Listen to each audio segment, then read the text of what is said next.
Welcome aboard, all you ground troops spinning around smartly on the planet. We're excited to have you with us. Thank you for joining us. We always try to help make the world a better place and interstellar, and we're all about cosmos connection. And today tonight, we have Rick Doty.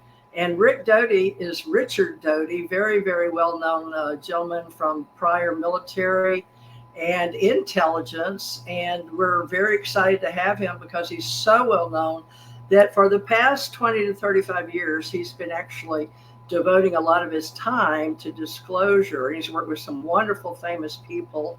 And we're going to let him talk about all of this today. And then he's going to allow me to ask various questions. Now, I know a lot of you people want to ask questions, and that's one of his big deals. But we can do that later because this is going to be a very short and quick hour just to get some history online for ACE Folklife and, of course, UFO Association. So we're going to get started. Rick Doty, being that you have been known as Richard Doty for so long in the UFO business, I learned about you way back in the day, and I was just coming into intelligence and investigations myself. So you want to start with, give us a little background on you, like where you're born and work up to, high school, college, and a little bit of your education for those that don't know you, please. Uh-oh, your mute's off. Uh-oh. Okay, Drew, I got it. Okay, thank you. Okay. Thanks, Theresa. Thanks for having me. Yeah, my name is Richard Doty. I was born in upstate New York. My father was in the military. We travel a lot around. I went to a number of different schools, a lot of Catholic schools, parochial schools. And then I graduated from high school and in Pennsylvania and immediately entered the military. My father was still in as a colonel. I was trained as a combat controller initially. Then I served my regular active duty time in the Air Force. I went to college, Pacific Lutheran University in Tacoma, Washington. Then recruited into the intelligence community. I went to intelligence operations course in the DC area, a number of other intelligence courses, counterintelligence, counterespionage. And then I was assigned to the Air Force Office of Special Investigations as a special agent at Kirtland Air Force Base in near Albuquerque, New Mexico. And that was in 1978. And then from that point, I was a counterintelligence officer for the base. And what we did was we protected operations, mostly classified operations that were occurring within the Air Force. We protected them in a number of different ways. We formulated plans, programs, and operations to keep the secret program secret. And we also investigated any kind of espionage threats against those highly classified special access programs. And so that was my job as a AFOSI agent. And that's what I did throughout my career, which lasted from 78 to 88. And then from that point, I got out. And then I eventually went to work for Dr. Putoff at the Institute for Advanced Studies in Austin, Texas. I worked there from 94 to 2007. And I was a technical advisor to Dr. Putoff. I was a field operative, too. I went out and collected information for him. We had a number of DARPA contracts. I had a security clearance there, and we did some really unique things there at the Institute, a lot of which I can't talk about because it's proprietary. But after 2007, I kind of went on my own. I worked for a number of film companies, many film companies over the years. I was on set for a number of movies. The most recent would be Arrival. I also, going back a little bit, I wrote some storylines for the X-Files, back in the 90s. Now, there was a posting someplace. I didn't write any scripts for the X-Files. I just wrote storylines or ideas for the episodes, and I think I contributed to 16 different episodes over the several years that the X-Files were on TV. And then after 2007, I did a number of different things, working for other movie companies. In 2017, I started working for Gaia in Boulder, Colorado. I was a guest on Cosmic Disclosure with Emery Smith, and I've been there ever since for the last 7 years. But I've also went on and made some. We created a program called the Doty Chronicles, where I sit and talk about incidents that happened years ago. Not necessarily what I did, but what other people have told me, or other intelligence officers related in classified settings. And so and right now I'm trying to push disclosure, and I think we're as close to disclosure now than we ever been. I know some people will argue with me on that point, but I think we are. I think eventually, after this election year, we're going to see some form of disclosure. So I think that's pretty much my background in a nutshell for you, Theresa. Wow. I'm getting some feedback. I'm not sure where. Let me know if you hear it. Everybody's got theirs on mute. Okay. Well, I guess we should get started with it. Now, that's your history, and most of your training was in intelligence.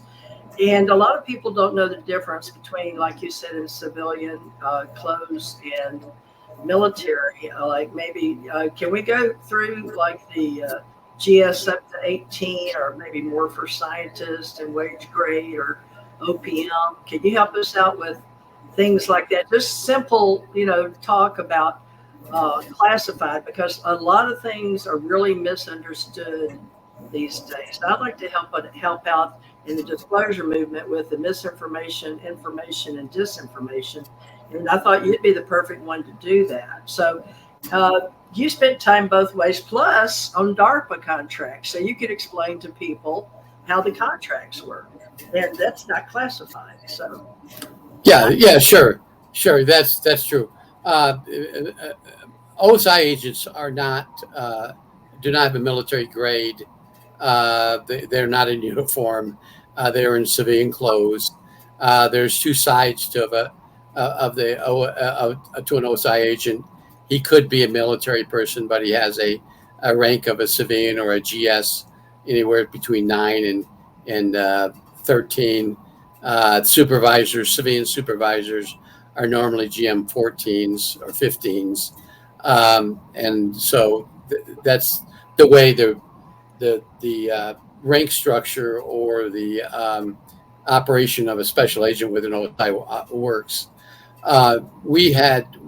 Every intelligence officer. Well, let's go back to OSI. OSI has several branches.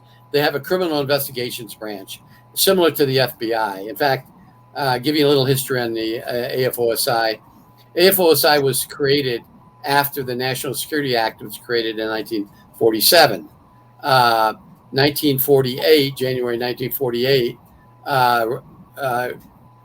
Carroll, who was the assistant director of the FBI, was loaned to the OSI to create OSI after the FBI.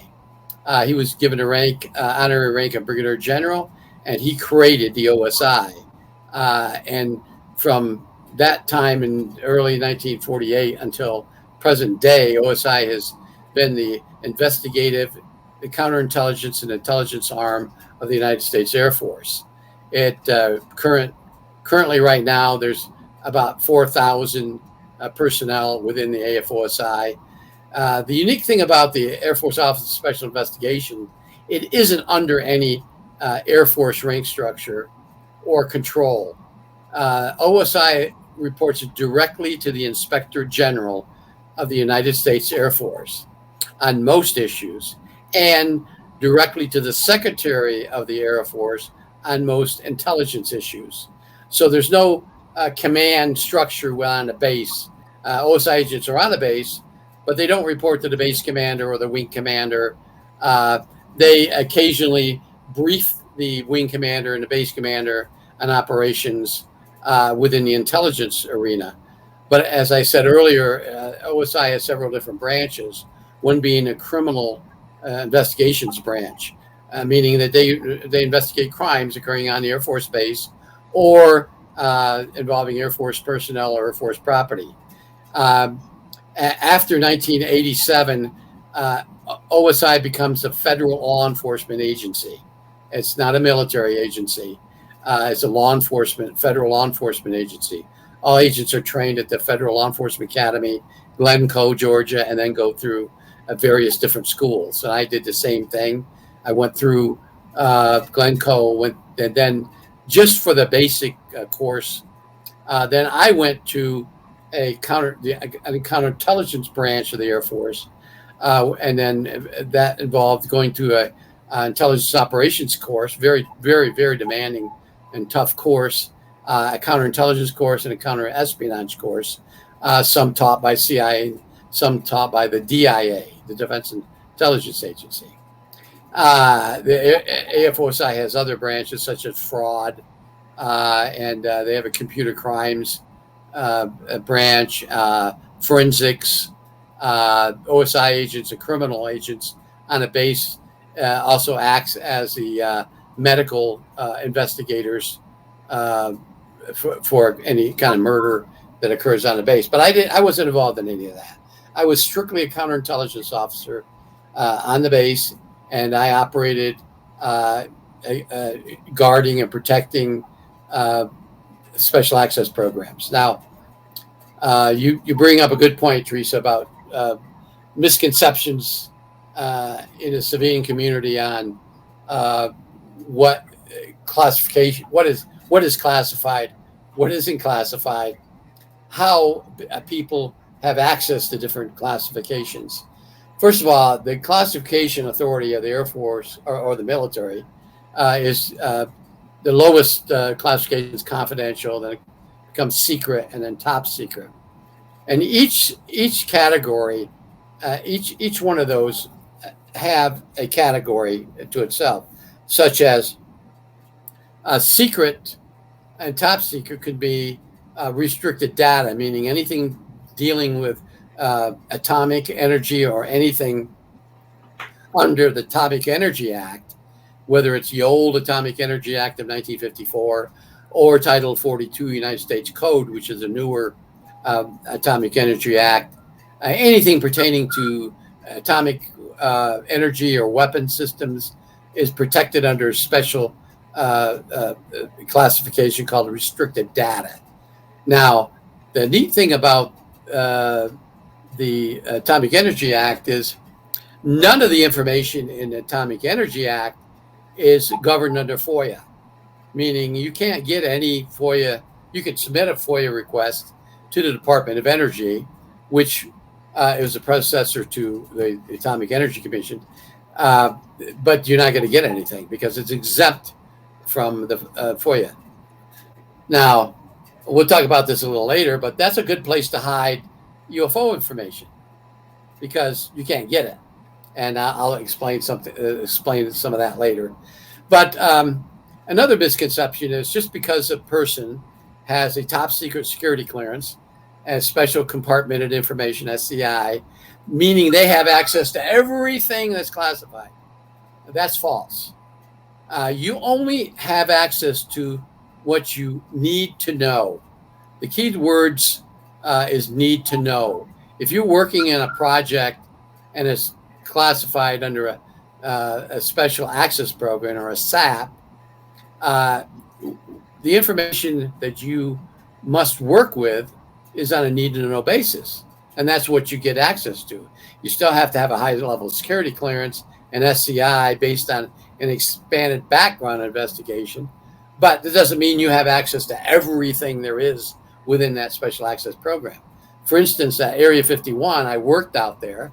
I had access to a number of different special access programs, but only the information that I needed to know. I didn't know everything about those programs, and that's how it works within the government.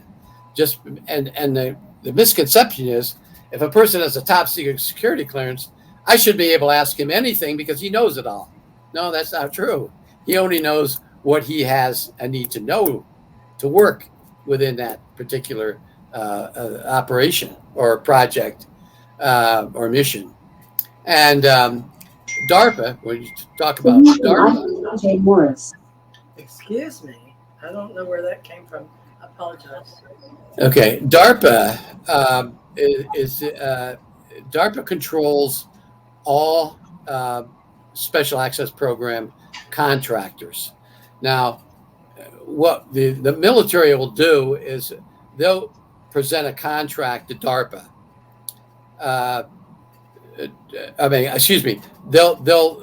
They'll want a contract with a civilian contractor, and every single contract involving classified material has to go through DARPA. DARPA is a contract administrator for every single special access programs. And what DARPA will do is they'll go out and find a contractor like Lockheed or Raytheon or one of the Boeing, Grumman, and then they'll give them the contract.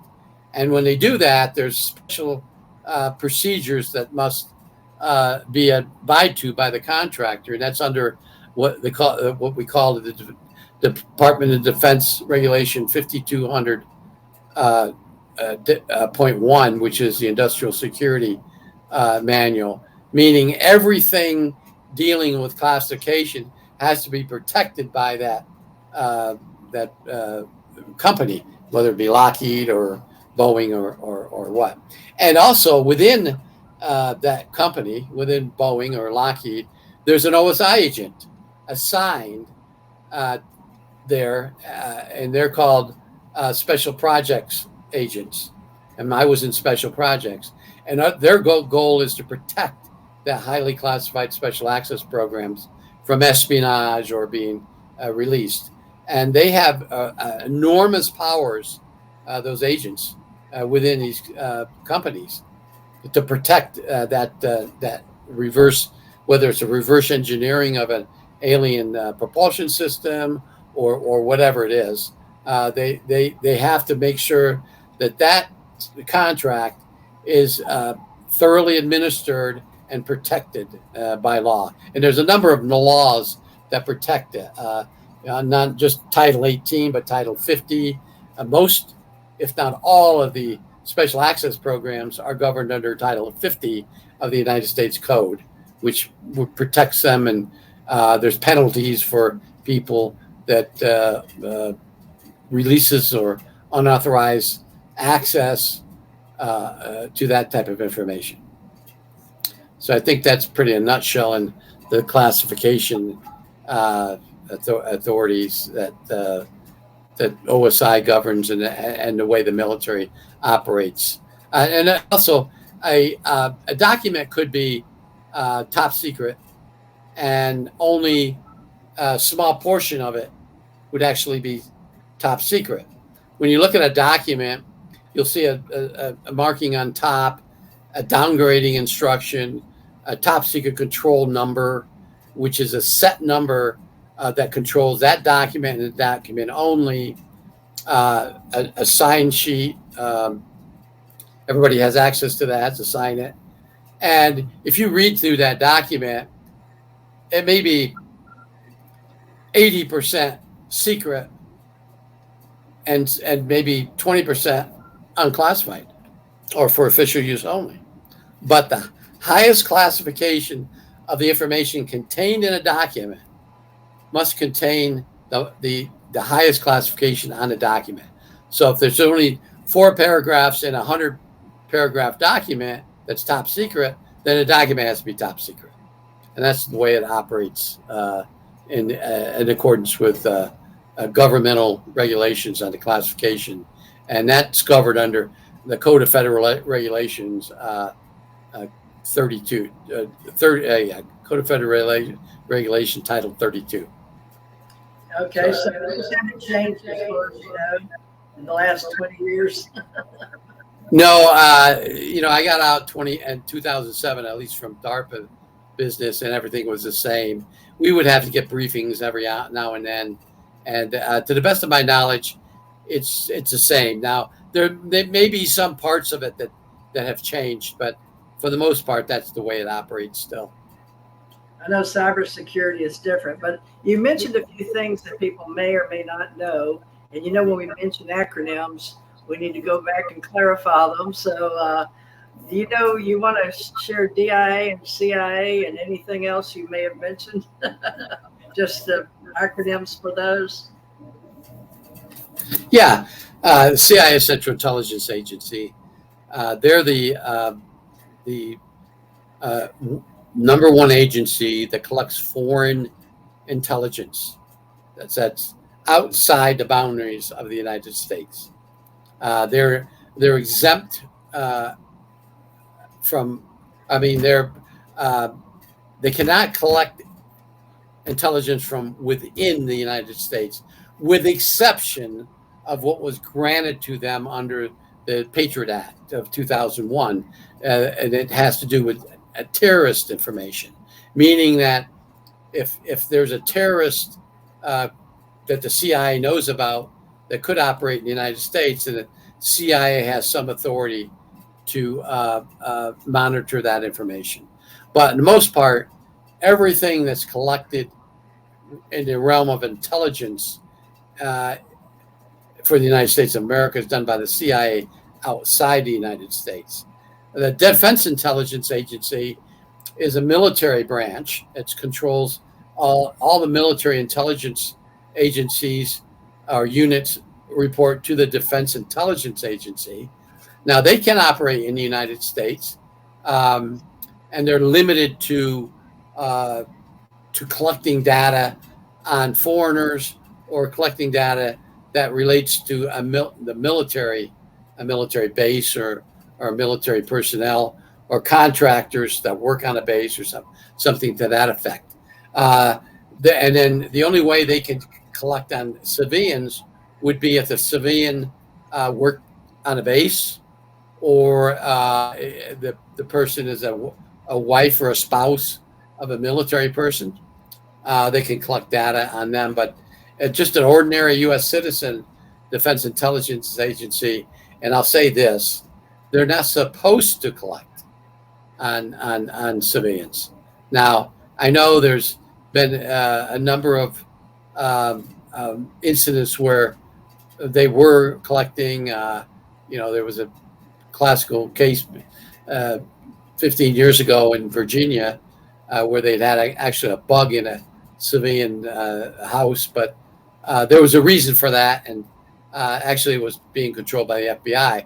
Within the United States, the Federal Bureau of Investigation, the Foreign Counterintelligence Division, is responsible for collecting intelligence within the United States. Now, the only other agency that collects intelligence, data intelligence or signal intelligence, is the National Security Agency. Now, they can collect data from phones coming into the United States and anything outside the boundaries of the United States. Now, the Congress just passed a law. They actually just approved the continuation of a law that collects cell phone data coming into the United States. So, for instance, if you're in the United States and you have a friend in, say, Great Britain or Germany, I have many friends in Germany. I spent time there and I speak German. And you're having a phone conversation with them. Guess what? Everything's collected and stored in a database in Utah. Now, are the governments going to go in and collect that data? No, not unless there's some reason that they're looking at me or looking at the person that I'm talking to in Germany or wherever it is. Now, and this is to protect the United States against terrorists setting up bases or facilities inside the United States. So just imagine if a Taliban in Afghanistan was calling some person in Minnesota and talking about in Arabic or Pashto or Dari or one of the languages spoken. That's something that the computers within NSA immediately key on, and they're going to record that. And by the time that telephone conversation is over with, whether it takes 5 minutes or 25 minutes, everything is collected and translated. And that's real-time stuff that occurs within the National Security Agency, and that's to protect us. So there is the NSA. There's an NRO, the National Reconnaissance Office. They control every satellite that's put in space, with exception of what is being controlled by the United States Space Force, the brand new, new in a few years ago, new branch of the military. They control military intelligence satellites. NRO controls most others, other satellites. So that's the 3-letter agencies. There are some others that are not that important. You got the ATF, I'll call it the Tobacco Farm. You got the DEA, Drug Enforcement Administration. They do collect intelligence, but only relating to criminal intelligence, not national intelligence.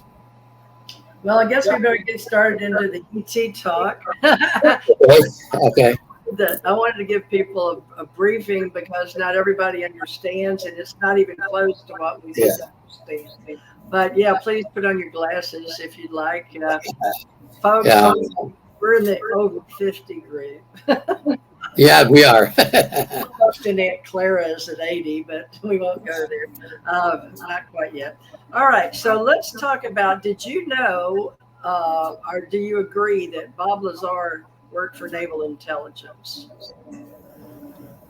Well, what I do know is I'm a member of the Advanced Working Group, and we several years ago we obtained a access log for the Nellis Test and Training Range that was dated for January 1st, 1979 to December 31st, 1990. So there was a 10-year period there. Every person that had that is a huge document, the old dot matrix printer sheets. Every person that worked within the Nellis Test and Training Range, with exception of one particular area, and that's Tonopah. There was another access log for that. But anyways, everybody that had access, his name was listed in there. We obtained that from somebody. And of course, we immediately looked for our name to make sure our names are in there, the people that have worked out there. But Bob Lazar's name is in there. Very good. But it doesn't list. Here's the problem with that. It doesn't list him working for the Office of Naval Intelligence. It lists him working for Los Alamos. Now, here's the thing about Los Alamos. There were time periods when Los Alamos laboratories had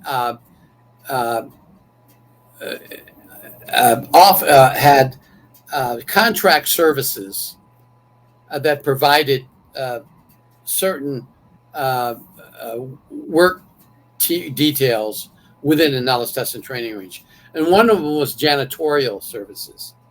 And so that company that was contracted to Los Alamos, if you worked for that company, it showed that you were working for Los Alamos, but it gives you it shows the clearances on this roster.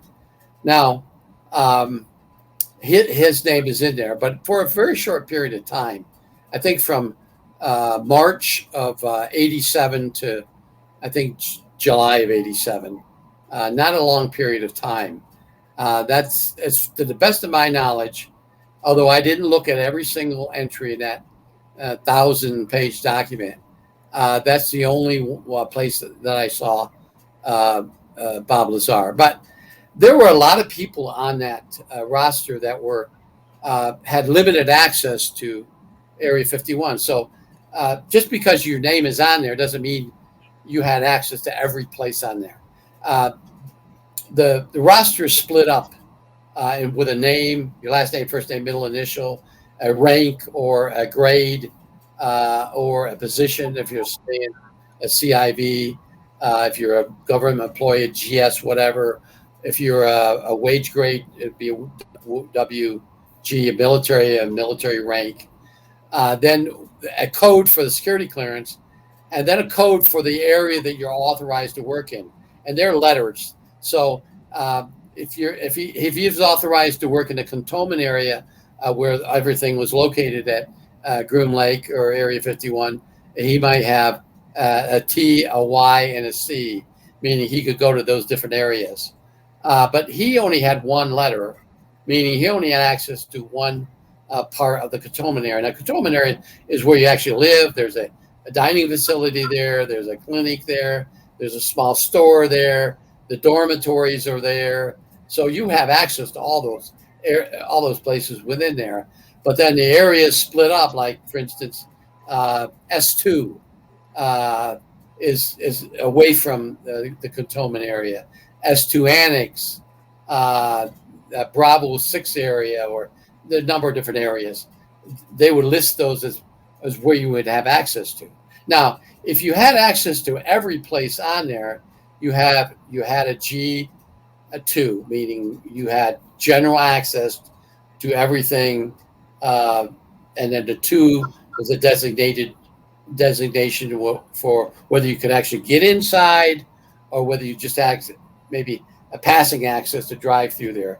You got a G1 and a G2. I had a G1 access, meaning I could go through any area. I didn't necessarily could get into the buildings, but I could go into those areas. And so that's the way this roster was split up. Now, where's the roster right now? Okay. We, during the, when Harry Reid was still in the Senate, or just before he got out of the Senate,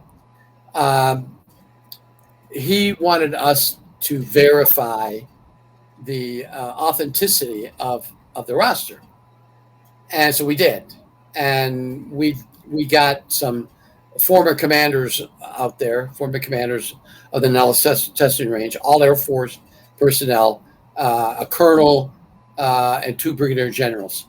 And they said, yeah, this is the real thing. You got the real thing. Now, how we got this is a story that I can't talk about. So, anyways. Can't know it all, right? We can't know it all. Right. And so we ended up, because of the Whistleblower Act and because of the whistleblowers, and because of Congress, we loaned that roster to the DODIG, the Department of Defense Inspector General's office. They currently have that right now. Now, whether we get it back or whether it goes public, that's up to them. But we felt that it would be in the best interest of authentication of it to give it to the government rather than us keeping it and saying it's authentic. And that wasn't done by me. It was done by somebody else within our group. So are we allowed to say who we are? Yeah. So I'm a member of the Advanced Working Group. It's a private group of retired intelligence officers, mostly retired intelligence officers, are some retired military personnel within this group. We've been in existence since 2002. And we work to facilitate disclosure. And we meet with a semi-private group. There's some people that know about us, and there's some that don't. I mean, most that don't or don't know the particular people within our group. But we're out there. We most of the higher echelon people within the group living around mostly, not all of them, around the Washington, D.C. area. And I'm talking about Virginia, Maryland, southern Pennsylvania, northern Carolina, northern part of North Carolina, and some in West Virginia. But they're the ones that actually are controlling group. We meet periodically, and we want to form disclosure. One of the funny things about this roster that I talk about, it's called the entry control log for Nellis Test and Training Range / Nellis Test Range, because it was both. They changed the names. There's a very popular person that name appears in this log, and his name is Art Bell. Oh my gosh, Art got on the list. I didn't even get on the list, and I knew went into it. It doesn't matter, but oh my God, really? Well, we really did research this because Art was passed away, but we really had to research why Art Bell's name was on it, and it was early. And we're talking in the 80s, okay? Yeah. We're talking the late 70s, early 80s, up to the 90s, early 90s. That's well, here's why. Art Bell was hired by the United States Air Force to set up a radio station on Groom Lake. Now, Art didn't have any security clearance. He had to be escorted, but he did have access. And what he did was he set up all the paperwork, all the requirements for a Federal Communications Commission license and all these things for the Air Force to set up a radio station, a civilian radio station on Groom Lake. And he did that. Yeah. And when he was done, he lost his access and he left. So that's why Art Bell's name's on there. And I think it's kind of funny because I was actually in a room when somebody yelled out, Art Bell's name's on this. And I thought, and I knew Art really, really well. Oh, wow. But he lived in Tonopah when he passed, right? Pardon? Didn't he still live in Tonopah area up there when he died? Pahrump. He lived in Pahrump. Pahrump. Yeah. Pahrump. Yeah. And I said, what? And so, we looked at it and we figured it was the same person because there's a date of birth in there. And it was easy to figure it out. But then we figured out why. We contacted his old partner and his wife and daughter, and we figured it out. So that's why Art's name is on there. And we verified a lot of people that claimed to be there, and there was there. I mean, did work there, like however you want to call Burish or Crane. Burish, yeah. Dan Burish. Yeah, Dan Crane. He's listed in there as having access. So we know that he was legitimate. Burish's name not there, but he used both names, but Crane's name is on there. And so other people, and then there's some people that claim to work out there that's not on the list, but I'm not going to go into that. But well, let's talk about visiting and TDY orders and coming in at a dark night, coming and going. When I was there and we came on the airplane into Vegas, and we didn't take the bus or Janet Airlines or wherever you went at the time, there was people that would try to point you out whether you were working there or not. So that wasn't pleasant. But let's say if you know about people that can come in with a colonel or full whatever, and bring you at night. And most of the things that I did around were midnight or after, in dark clothes and coming and going. How do you explain those? Do they have a roster for that you know about? Well, I don't know what occurred after 1990. There are people that work out there currently. It's all automated system out there now. There's a lot of biometrics to get in, and so there's different access procedures to get in now than it was back in those days. But I can remember the first time. I can tell you a story. I was given TDY orders to go to, and it wasn't Groom Lake or it wasn't Area 51. On your orders, it gave a code. Right. I think it was Special Site too. You don't know. Yeah, Special Site Alpha, and what tells you what it on the I orders it said you report to building such and such at Nellis Air Force Base for assignment to site Special Site Alpha, Alpha Juliet AJ, and so that's all you know. So I fly out to from Albuquerque to Vegas. I had a rental vehicle. I get a rental vehicle. I go to Nellis, this room, this building. I go in. I have all my OSI credentials and badges. I get in.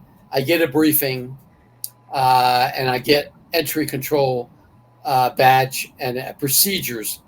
Where I have to go in. Now I'm driving.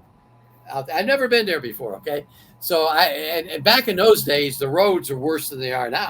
They're not. They were great back. I mean, late 2000. So I went through the southern. I went through Nevada, the Nevada test site entrance. Now, the Nevada test site is where all the nuclear weapons were tested back in the 40s, 50s. 60s, 70s, 80s, up to 90s, underground after 1961. It's still operating then now, but back then in those days it was still an active nuclear nuclear storage area and also a testing area. I get there. I leave Vegas real early. It's a 60-mile drive up there. I get into the gate about 8 o'clock in the morning. I show them all my credentials. And they said, okay. And I said, okay, hold on a minute. I've never been here before. I need to get here. He said, well, that's 80 miles away. He said, why are you coming through this gate and not coming through their main gate? I said, well, this is where my orders tells me to. So he said, well, you go up all the way up. You go all, and he tells me you get to 500, gate 500. You go in, you get back in. And anyways, I get there. It takes me about 2.5 hours to drive up there. I get to the building that I'm supposed to. The OSI office was building 432. That was the building on Groom Lake for OSI. I got there, reported in. There was another agent that was assigned there from Edwards Air Force Base, which is in California. He did the same thing I did. He drove, but he came in through the main gate or the gate just north of Rachel. Well, that's a long drive down once you get into the gate.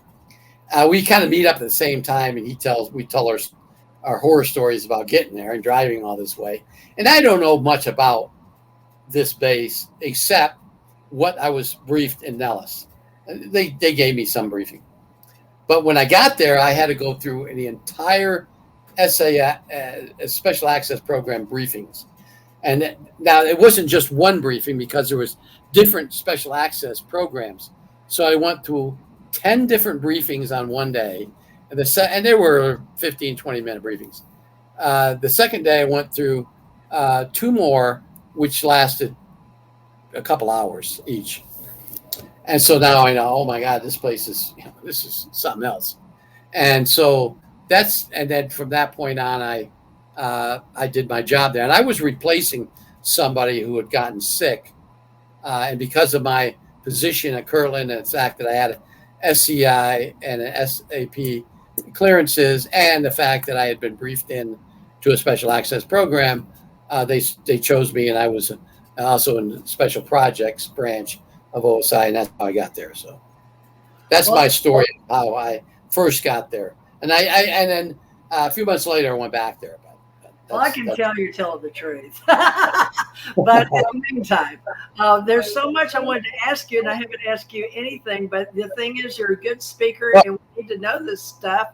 And this is open source intelligence that anybody and anywhere in the world can hear, because it'll be like out there forevermore. We don't even know where it all goes. I don't even know if NSA knows anymore where it all goes. So we don't know, folks. You know, all we do is use our social media and hope that we're hearing YouTube is owned by Google, and we know Facebook is who that is. So that's our mainframe lately, it seems to be. And of course, we have iHeart and all those other things out there that I do. I've done for years with radio. But going back to Art Bell, you know, folks, we need to come forward with all this. But I love to talk the nostalgia, and we're just talking basic need to know information for our officers in the UFO, really the UAP associates now. And so Rick Doty, in his position, to me, he was like Dr. Bruce Maccabee. He had a lot of intelligence. Now, Dr. Bruce Maccabee offered, you know, with me and Gulf Breeze, and we had the pros and cons. And, you know, he and I was pro, even though we know how the other thing was done and the bad press and the kids.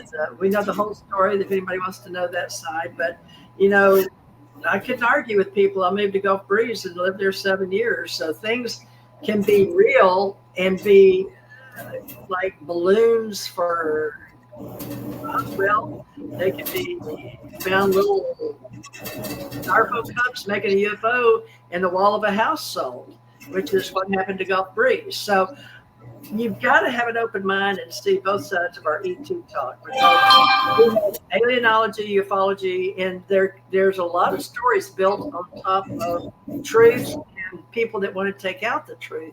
So Rick is sort of one of those guys that was known back in the day, and I've seen some of the movies he's been in. But listen, I want to get into some strange sound. We're losing you, yeah. It went away. That was weird. Now you're loud and clear. That I've never heard anything like that before. Okay, that just sounds like people working on pots and pans.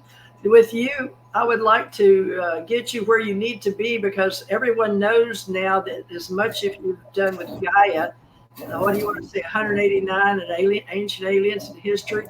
But how did you sign up first with your book? Gosh, I want to get so much history. I swear I'd love to have you back, Richard Doty, because there's so much we could cover about who you are and how important your position's been in all this. But I know some people are going to get to the famous name of Bidowitz, and I pretty much know the truth, but because you told me the truth as much as you could a long time ago, many years ago, when I was getting into the ET radio business. And then you had to go out and you were working on a book, or somebody else that started a book, and I was going, well, I would like to do a book with you. He's like, well, I can't do a book with you because I've already got this book. But I'm not saying I won't do a book, but you had a contract with somebody out in Hollywood. So I don't know how to explain all this, but you've become pretty well known. Brenda is, there's something inside the StreamYard. It's stop. I don't know what that is. Rick, where do you want to go with this? Because I want to list. You have made, like, if you started with one number on Gaia, 179. Well, I started in 2017 with Gaia. They one of the producers up there contacted me and said, hey, you know, you're a popular person within the UFO arena, and we were starting this show called Cosmic Disclosure. At that time, it was with Corey Goode, and we all know about Corey Goode, and we're not going to talk about that. But I said, so I went up and extremely thorough vetting of me. They, you know, I fill out the paperwork. They did a background on me. They thoroughly vetted me before they would allow me to come on and do a program. And so I came on and did the first, I think, 6 episodes. And I was asked to come back, and it came back, and then I signed a contract, and I've been there 7 years, doing, like I said, over 200 episodes on Cosmic Disclosure with Emery. Well, not all of them are with Emery Smith. I've done some with Jimmy Church. I've done some by myself. I've done some with Tim. Tim is a German intelligence officer. We've done some in German, complete German. Wow. Because I was a German linguist at one time. And then and I've appeared on a couple other shows. And that doesn't count the number of Ancient Aliens, the History Channel. I've done 30 or 40 episodes. I've been on 3 movies. The Arrival movie, which was the story of these crafts that landed, and these extraterrestrials didn't look like normal humanoids. That's a movie that I think we rewrote the script 4 times to get it as authentic as we could, and there were other people working, not just me, and I'm very proud of that. And other movies. I'm currently right now with another production company and we're making we're going to be making a movie that is we're going to film. We just had a meeting out at Hawaii. We're going to be filming in Hawaii, and then it won't come out until probably 2026. The movie, very prominent producer and movie maker, and then there's 2 documentaries that I was involved with that hasn't been aired yet, that will be aired within the next 6 or 8 months. And there are a lot of problems with that. I'm not going to go into what's wrong with it, what happened. The government tried to squash the making or the airing of this documentary because it was entirely made around Area 51, Nellis Hudson Training Range. We filmed all on the outside perimeter, but we filmed crafts flying around, and we were charged. Well, we weren't charged, but we were accused of violating a National Security Act because even though we were outside the perimeter, we were filming stuff that was flying inside the perimeter, and that's a big court fight. And I'm not involved in any of that. I just movie can be close to really, but you were trying to make a documentary or something like Skinwalker Ranch, trying to be very scientific. Right. Yeah, exactly. And it's, the production company is doing it. I'm just a member of that. I mean, I was out there. I was on film a number of times, and that coincided with another thing. We actually, during this time period, we made an actual movie about Area 51, and we were allowed to film inside, but not too far inside. If you go in to the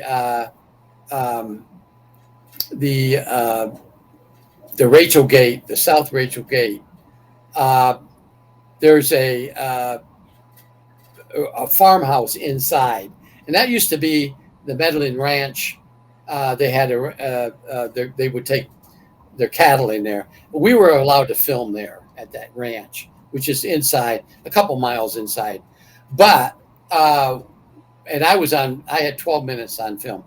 Anyways, I thought that was, but that 12 minutes, I don't know if you've ever been on a film set. 12 minutes takes like 5 days to film. Anyways, but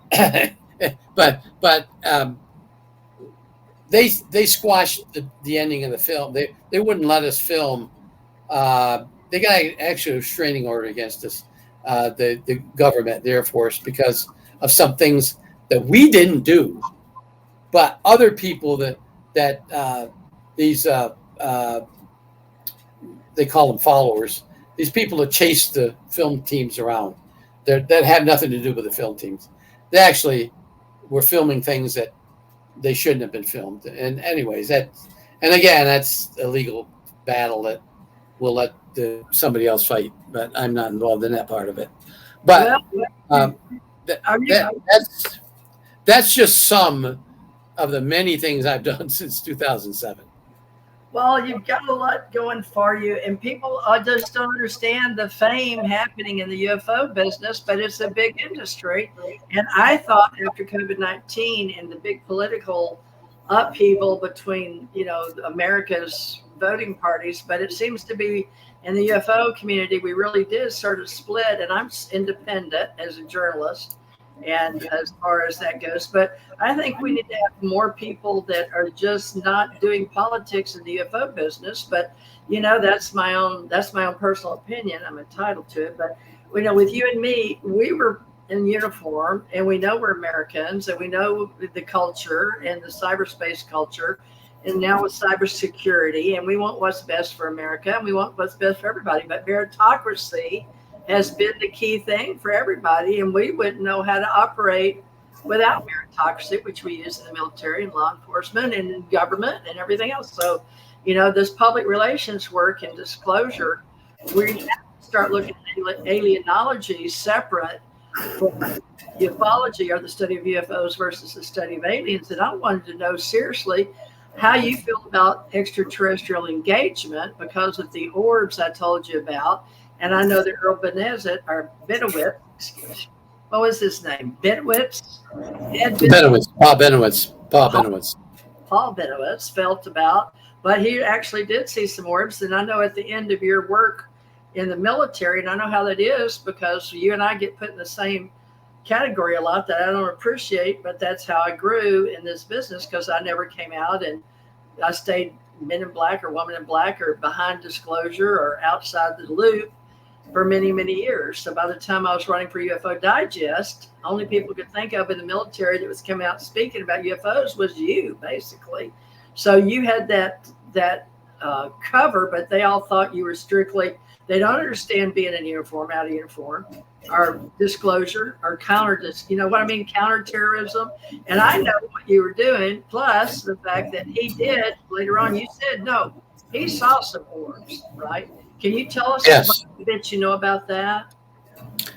Well, don't have a whole lot of time, but I was at Paul Benowitz's house with Jerry Miller and another agent, and we witnessed an orb flying around inside his house.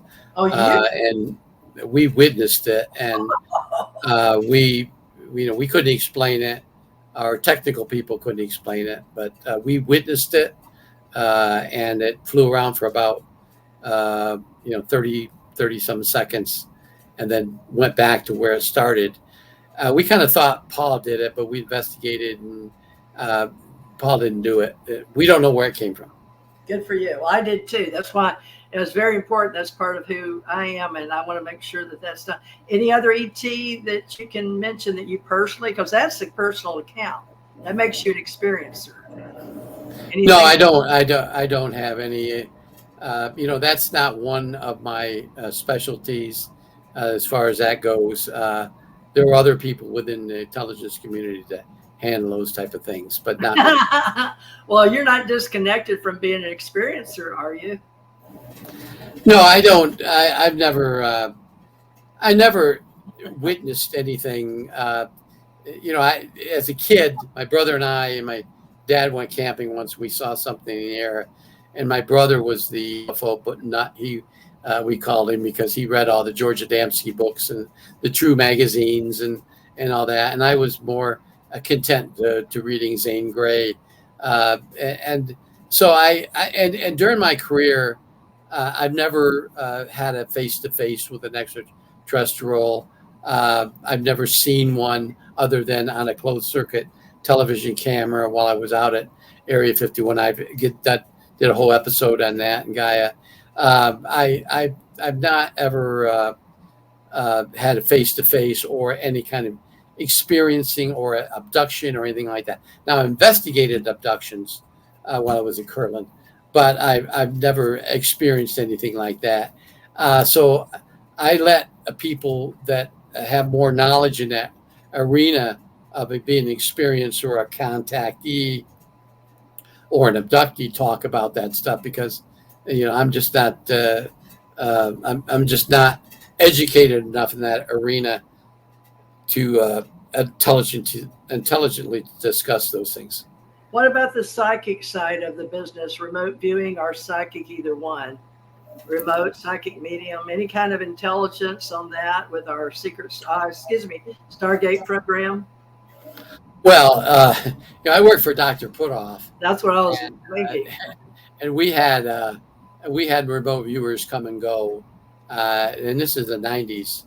Wow. And we witnessed. I witnessed some things, or I should say, I listened to the remote viewers talk to me after they remote viewed Mars or something like that. Now, as an intelligence officer, when I went to Germany, I used remote viewing. I didn't know what I was, but I used it. And now, today, right now, there's no such thing as remote viewing anymore. They changed it to a new technique called thought projection acquisition, TPA, and the CIA developed that in 2009 or 10, and send people for a year of training in that. And as I understand, although I'm not a remote viewer and experiencer, it's different than remote viewing. They don't give them coordinates today. They don't give coordinates like the Army does and all of that. No, they don't.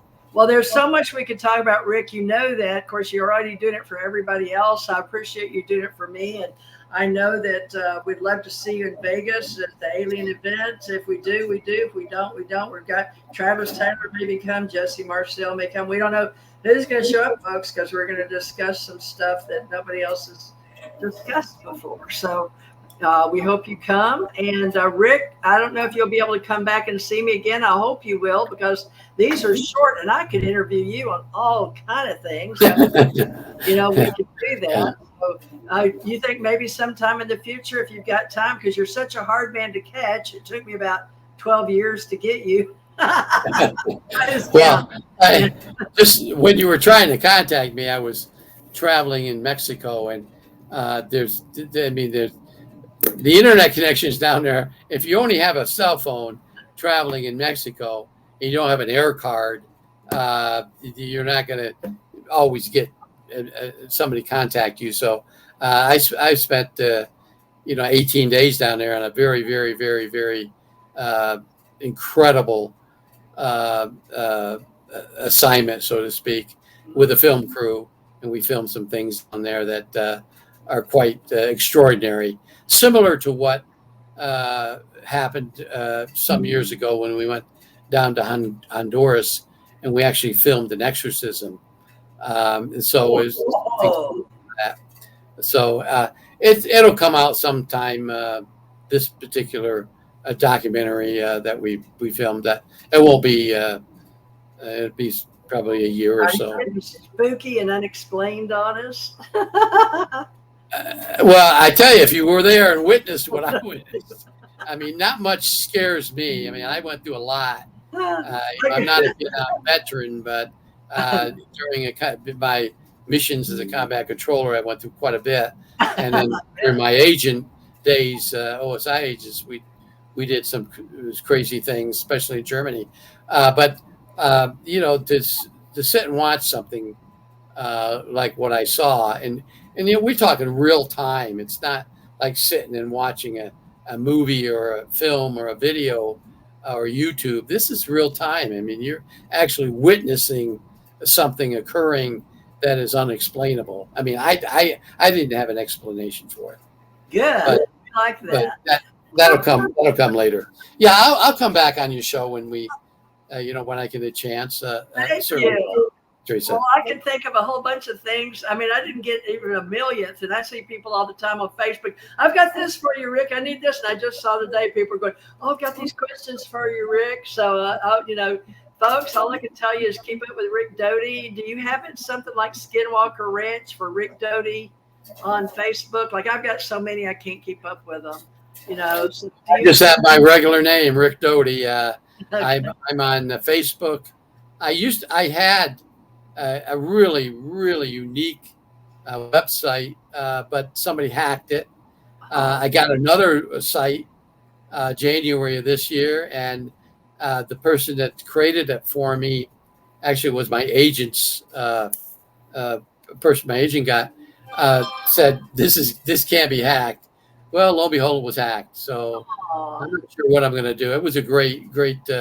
Fortunately, they weren't able to get anything out of it because I had a list of all these documents people could log on and get and free. I wasn't charging anything, and then these bad people get on and do that. So I'm on Facebook. I'm on X.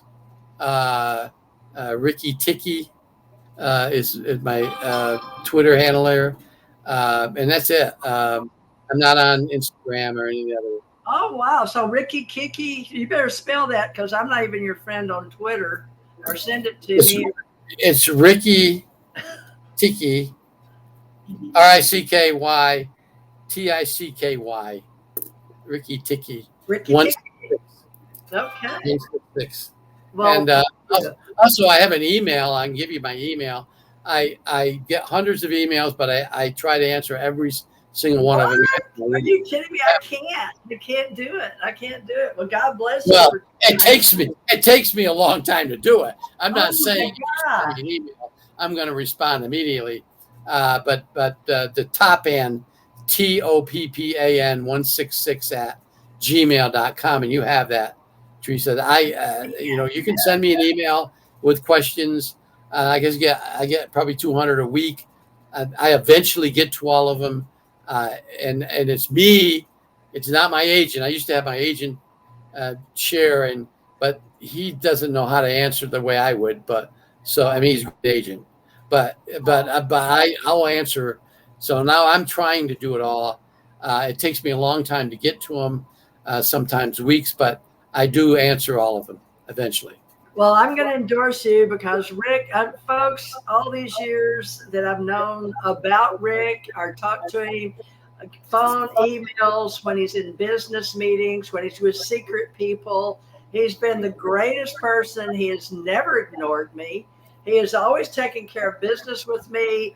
He got back to me. Of course, he can never be with me, but for reasons of contracts or books or whatever. But the kind of business I was in was just about, writing books and promoting ET extraterrestrial and disclosure and all of that. So that's what I do. But hopefully Rick will come back, and we're going to try to keep this going and help Rick Doty promote whatever he is doing, along with Travis Taylor and Jesse Marcel and certain people that know me because I'm older than dirt. So I'm coming back, and I'll be glad to do it. I was prior Navy, and I worked all over the place. A lot of y'all know that. A lot of it I can't tell you about.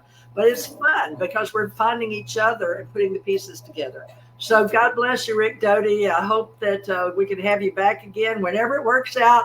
We're not going to push him. It's going to be synergy, and we'll help him any way we can. Now, Rick, where do we find you on Gaia? Do we have to go pay money on Gaia to get to Rick Doty? I don't know. Unfortunately, you have to subscribe to Gaia, and then when you subscribe to Gaia, you can watch as many episodes. You can binge watch me or anybody else. There's a whole number of different shows on Gaia that are really fascinating. The deep space episode, cosmic disclosure, the alien. There's all sorts of programming that really is interesting. Who owns that, by the way? Corey Good put it on the map for me when I was doing in 2019. I'd never heard of Gaia, and I was at a conference, and somebody asked me all about, do you know Corey Good? And I said, well, Corey talks to me on LinkedIn. Is that what that Corey's saying? Corey Good with the avian? They're like, yeah. And then I saw it on the avian people on the alien resident alien, and I was like, wow. But then I also heard all the other stuff about, lawsuit producers and contact and all that. So I don't know what's going on, folks. Only what we read is that you read it on the internet. It must be true. I don't know. So, Rick, what do we do? How do I send you money to get on this Gaia thing?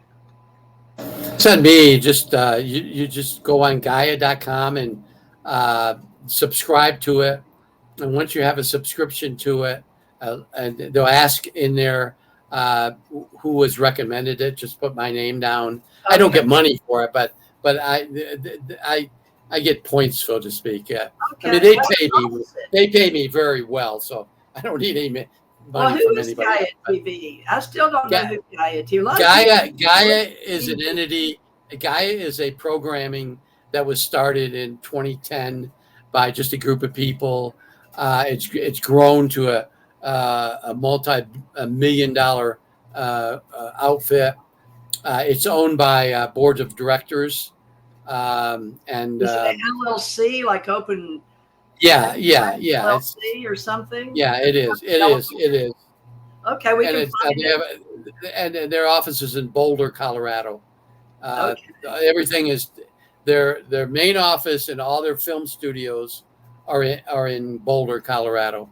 I mean, they have a satellite location in Los Angeles, but most everything is in Boulder, and that's where I go to film. Well, most of them we have film other places, but most everything is done at the big studio there at Gaia in Boulder.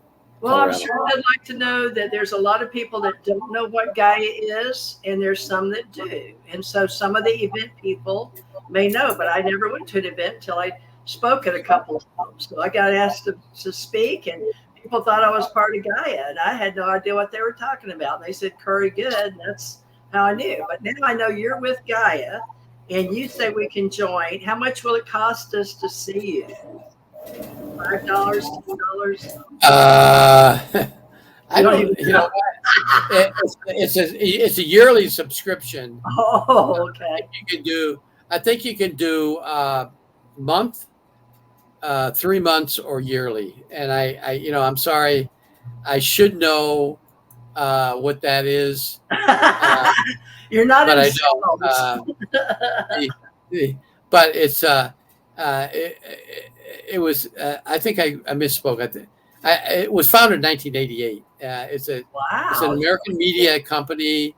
It operates Gaia TV and over-the-top subscriptions of videos, and it has a blend of yoga, meditation, personal transformation, alternative healing. I mean, just many programs. I tell you, you'll find something. Even I watch it just because, not necessarily because of the UFO related stuff, but there's all sorts of other things. I've never really dealt in the consciousness, the study of consciousness. That's what I'm really into. Yeah. Neuro. Well, I'm into it now. I was never before, and there's a number of programming on Gaia that really delves into that, and I like that. So I recommend it. I really recommend it. OA and oh my God, we watched that, man. Anything to do with the consciousness, the higher, and the connection, and other dimensions and UFOs. Right. Yes. So we're tired of seeing aliens eat you, grah grah grah. Yeah. Right. Right. ET phone home kind of stuff, So right. It's going to do ET friendly, and yes, we are disclosure, and all of us are them. Oh, they do. They have it. They have everything. Okay. And again, also I have in another entity, UAMN TV. I have a contract with them, and that's the Doty Chronicles. The Doty Chronicles are on there. Aren't they on YouTube? Yeah, the Doty Chronicles. Right now there's 12 episodes, and there eventually will be. I'm on contract to do 30 or 35. I'm not sure, but I'll have the film by the end of the year. Do us lower middle class to poor, like on the street people in Austin that can't afford all that, do we have to pay for that too? No, actually, Doty Chronicles you can get on YouTube, and as far as I know, they're free. So okay, yay YouTube! All right, well, I still love YouTube, folks. Now we'll be on Rumble too. I'm just getting set up for all our people. That a lot of people won't watch me on YouTube. They won't watch me on Rumble because they know I'm old, and I'll always tell them the truth. So you know me, I've always given you light workers and truth seekers, and we do all the mystics, oracles, psychics, sages, seers, and we do investigators, researchers, and people like Rick. So Rick is a bona fide, I can swear to you, without seeing his paperwork, although he would show it to me, that he is a bona fide intelligence officer And we have intelligencereform.org that we're working on. So folks, stay with the global, and we're going to have those in space and those taking care of the planet, right? That's all we got left. So here or there. So choose. It's a choice. We'll leave it to you. Thank you, Rick Doty. You're a wonderful speaker. I can tell you're well matured into this lifestyle you've chosen. I hope that you get everything you've ever asked for. And I hope you realize that we do have alien civilizations existing, okay? And we want you to be one of our big heroes and one of our flag wavers. I guess you're doing it on Gaia TV and UAMN, right? Yes, I am. Thank you, Rick. Well, thank you for having me. We went over, folks. We apologize. We'll get that cleared up, but we hope to have him back. Thank you. Did a great job. Okay. Bye-bye.